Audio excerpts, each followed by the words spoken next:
Aujourd'hui, je vais vous parler d'un sport qui me passionne énormément et que j'admire beaucoup, le breaking. Le breaking est reconnu sport de haut niveau en France en 2019. Il intègre la famille des disciplines représentantes de l'excellence sportive française. Le breaking est le plus ancien style de danse hip-hop connu. On pense qu'il est originaire du Bronx à New York dans les années 1970. Élément clé de la culture hip-hop, le breakdance a déclenché un effet domino. Cet effet l'a propulsé à se répandre largement dans le monde entier. Selon les recherches, plus d'1 million de personnes en France pratiquent le breakdance, avec environ 11 événements internationaux de breakdance et 560 événements nationaux de breakdance chaque année.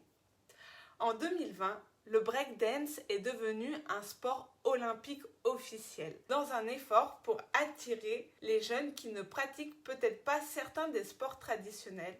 Le Comité international olympique a officiellement ajouté la forme de danse de rue au programme des épreuves médaillées des JO d'été de 2024 à Paris. Lors des Jeux de Paris 2024, la compétition de breaking sera composée de 2 épreuves, une masculine et une féminine, qui verront respectivement 16 b-boys et 16 b-girls s'affronter sur des battles. On distingue les catégories adultes à partir de 19 ans et les catégories jeunes en fonction des âges. Concernant la compétition, elle s'articule autour de battles qui consistent en des face-à-face entre 2 athlètes ou entre 2 équipes avec un nombre de sets équivalent entre les participants.